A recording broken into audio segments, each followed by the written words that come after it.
Hey budgeteers, another deep dive into the bucket tab, but this time we're going directly into the bucket tab and looking at how it affects the entire budget as a whole. If you didn't already see the other bucket video, you can go here now. That's the overview of buckets. This one will be just a little bit deeper, but pretty much the same information, so check it out with me. We're going to talk about buckets today.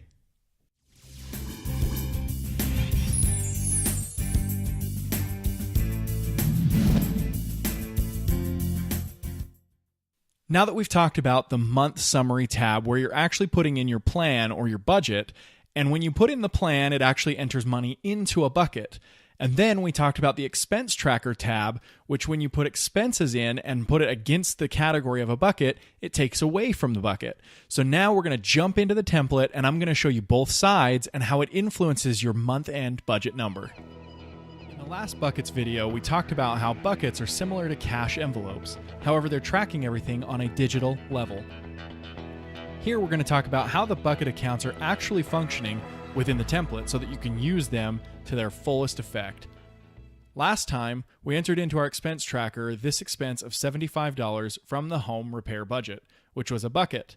When we jump over to January, we see that we have these blue areas here that we put in our plan. We planned for our mortgage and we planned for Netflix, and then we put in actual expenses and we see our difference.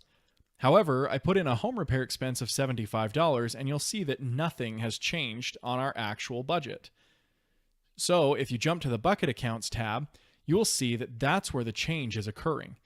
Inside of home repair, I have a negative $75 for January, leaving me a negative $75 balance because I haven't put anything into the bucket. So when you're making your plans, you'll actually need to make your plans before you start your month. As soon as you get your payment from your employer or from other work that you do, you'll need to start allocating it out to those buckets, the same way you would do with a cash envelope system or some other way that you're allocating your money to other expenses. So for home repair, I'm going to, as an example, put $100 this month into that bucket. You'll notice that the moment I put $100 in, it takes $100 as an actual expense out of my account. So if I jump down to the budget monthly summary, you'll see that my expenses actually include that $100.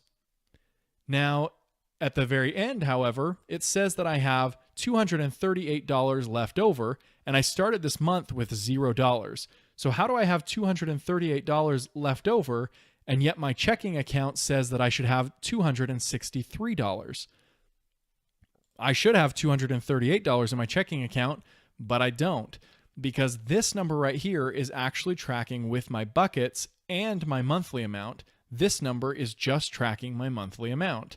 So if I match this to my checking account, it's right, because there's an extra $25 that this one is not including that this one is.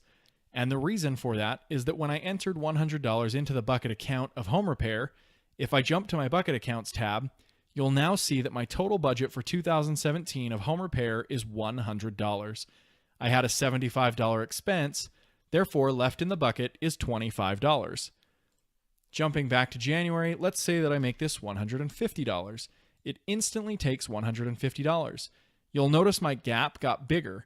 I now only have $188 at the end of my month, but my checking account still says I have $263. That didn't change anything because I'm taking more money out of my budget and I'm putting it over here into this bucket, which means I now have a balance of $75 instead of $25. As I create new months, and we showed you this in the monthly summary tab, I'm going to move or copy, create a copy of January. I'm going to move it over and we'll call this new tab February 2017. And I will now change everything to make it into a new month. Now I don't change the gray box because this is not a starting month, it's the month following January. And you'll notice here that all of a sudden my actuals, when I change this from January, it shows that I have an actual amount of income of $1,200 because it's still pulling from January in the expense tracker. You'll notice that my Netflix down here has already been paid, my mortgage. However, we know that's not true. So I'm going to change this to February, and everything changes. So now I have negative $1,100 as my actual because I need something else in there. My mortgage and my Netflix are planned, but they are not spent. However, home repair is still $150, and there's still $150 being added into the bucket account. I changed the January tab to February. That could be an issue.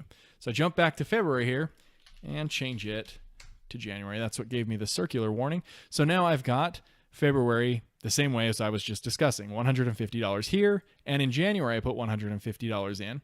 So in my bucket account, now I have $300. This is both January and February's $150 for home repair. I had a $75 expense in January, but nothing yet in February. So inside of my bucket, left over, I have $225. If I track an expense, I'll do it in February. On the 1st, we'll do $10 more, and we'll put that in home repair. Jump back over to the bucket accounts, and you'll now see $75 here and $10 here, with a balance of $215 left over in the bucket. Now it rolls across so that you can see if your spending is going up and down. Now, instead of just not knowing what months I'm spending out of that bucket, I can go back and track. That's why having a tracking system is super important. If you use a cash envelope system, you don't have those kinds of records unless you're keeping them in a notebook or some other way, which is great, but this right here gives you perfect visibility into what these are. And then I can go back and say, oh, this $75 in January, I don't remember what it was. Go back to your expense tracker, find January, find your home repair. Oh, it was a leaky roof. Now I remember. So that's how bucket accounts work. You're tracking everything, and it's all flowing in this tab. You're not changing anything in here. You'll notice these are very complex formulas that are pulling from all the different tabs to create your balances. The only places you'll change numbers are in the expense tracker and in your plan. And you can change the plan around all you want throughout the month. You can make it go higher, you can make it go lower, you can move money from home repair. So I could say, instead of $150, I want to do $130 and move $20 to bucket 2. Now when I jump to my bucket accounts, this is dropped by $20 and this is increased by $20, and I've still balanced my budget. It's still doing the same thing down here. So I can take money and move it all around, and it won't put me into more debt or cause me to go negative down here. So I can move money between buckets, which is a common thing to do if you realize, you know what, I don't need to repair my car this month, but my roof is leaking and I can't afford it. You may be able to move things around. You don't want to do that often, but it can be done, which is a good option and a good feature to have. And that is how the bucket accounts work inside of the tracker. Buckets are one of the main parts of this entire budget template. It's something that you'll use all the time. They're quick to tell you exactly how much you have left in every account. You can use them to build up for future expenses. It's just an all-around good feature to include inside of a budget template. So with that, I hope you'll go out and use it. If you're using a cash-only system like envelopes or something else, you can still track your expenses inside of this tracker and then just make sure that your envelopes equal out to how much it's telling you on the far right of your bucket sheet. That way you're keeping track of everything in those envelopes and you have your historical records all marked down right here in this template super simply. So if you like the bucket system, I highly recommend this template. This is the one I use. I love it. I budget with it. You can budget with me every Saturday, and I have that going on right here that you can download. So make sure you check in the description. I have a download link for that template if you don't already have it. Make sure you're grabbing that because it is one awesome template. Start from the beginning of this playlist and learn everything there is to know about this tracker and make it work for you. Again, if you want to come budget with me on Saturdays, you don't need this template. Bring any template. It's bring your own budget, right? Come with one. But that works for everyone. So make sure that if you want this template, that you use the bucket system efficiently and that you track how much is in there. Don't let them go negative. Just like cash, you only have so much on your debit card. You're still not referring to a credit balance or something else. This is a debit balance, which means it is the cash you actually have. Don't take advantage of it because it's not there. If you've budgeted for it, it's already gone, as you saw in there.